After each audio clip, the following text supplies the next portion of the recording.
Hello and welcome to this session where we continue to develop our playing the bass guitar. And just to remind ourselves of the key components of the bass, we have a body. In this case it's a solid body. We have a pickup to amplify the sound of the strings and feed it into an amplifier. We have the bridge section where the 4 strings are attached and the controls, volume and tone. We have a neck with frets going down.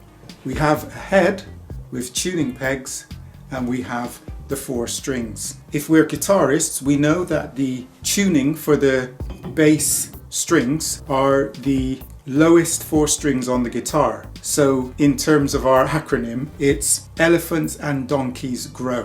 E, A, D, G. If you're a guitarist, you'll notice that the frets on the bass are wider apart than on your average guitar. Yes, they get narrower as usual going down the neck, but to start off with, they're a lot wider. And so if you're a guitarist, when you play bass, your fingers will have a little bit more stretching to do in order to position behind the frets to play the notes. If you're not a guitarist, welcome to the bass. The frets are a good width apart on the bass guitar as they get narrower towards the solid body of the guitar and the pickup. Some guitars have identification on the neck at various points, dots or some emblem of some sort or engraving, and then dots at the top, at the side of the neck as you're looking down. That helps, especially if you're a beginner.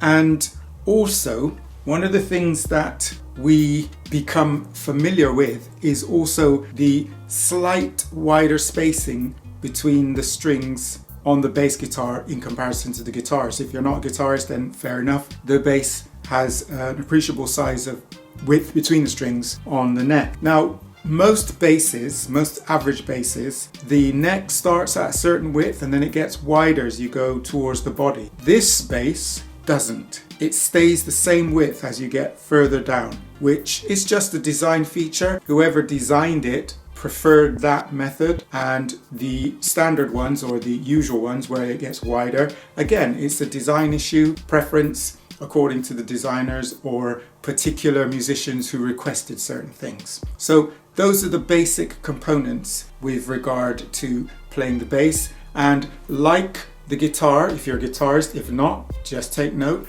that your thumb should ideally be in the center of the neck behind, so that it's a good point to apply pressure with your fingers on the fretboard.